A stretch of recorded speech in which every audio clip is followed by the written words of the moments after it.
Everybody wants to change the world, but nobody wants to wash dishes.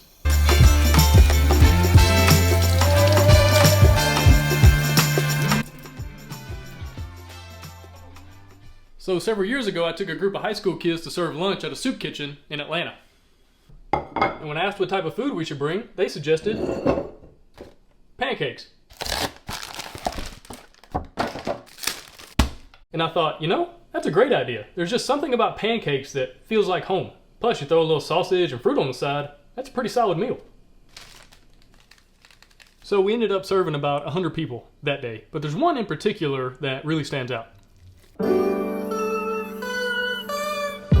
It was a man named Clark. And Clark was a taller, older gentleman, and he came in and sat down, and we just started hanging out and chatting with him. And then we learned that that day was Clark's birthday. And so I don't know where these kids, these high school kids, found birthday candles, but they found them, and they made Clark this big stack of birthday pancakes, lit the candles, brought them out, and everybody in the room, about 100 people, started singing happy birthday to Clark.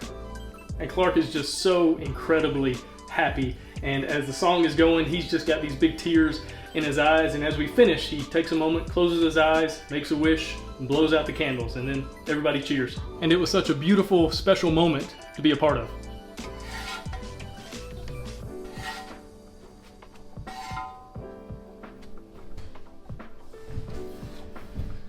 A little while later, Clark got up to leave, so I met him at the door. And I said, "Clark, how old are you today?" He said, "Man, I'm 60 years old." And I was like, wow, 60.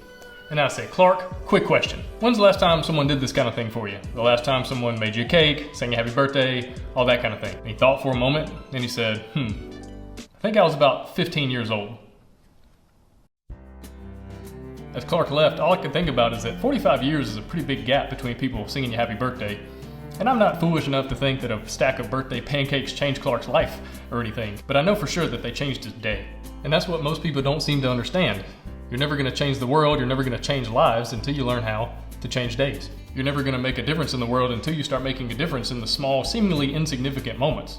But it's a ripple effect. One moment of kindness or courage or love or forgiveness can set off a chain reaction that leads to something unbelievable. And it might take years to come to fruition, and sometimes the gaps between the ripples can be so big it's hard to tell if they're there at all. But like the old saying goes, Rome wasn't built in a day, but they were laying bricks every hour.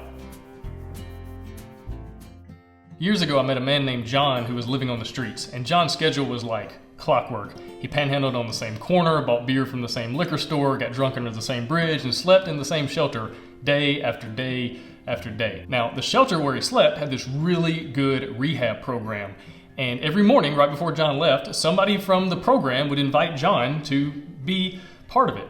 But every morning, John would shake his head and head out to his corner. And this went on day after day after day. But then one morning, the program's director came into the cafeteria and saw John sitting at a table with all the other guys that were in the program, and he just couldn't believe it. And he walked over and sat down and was like, "John, what changed? Why have you all of a sudden decided to join the program?" And John looked at him and smiled and said, "Well, it's been 100 days.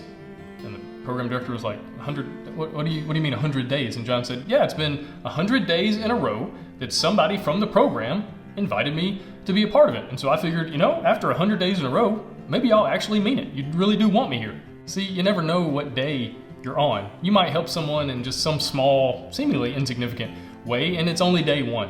Or maybe it's day 50, or day 87, or day 99. Or maybe it's day 100, and that person just needed that one last little reminder that someone does care, that there is hope. You never know when someone is one small act of kindness away from making a big difference. Just something to think about. And if you're ever unsure about where to start, maybe start at home. A lot of times the people that are hardest to love are the ones we share a bathroom with.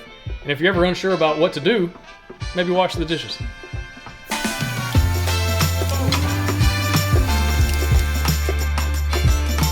Also, side note, if you've never seen these Kodiak Power Cakes, you need to check them out. I'm not sponsored by them or anything, although Kodiak, I'm easy to find, so let me know if you want to make a deal.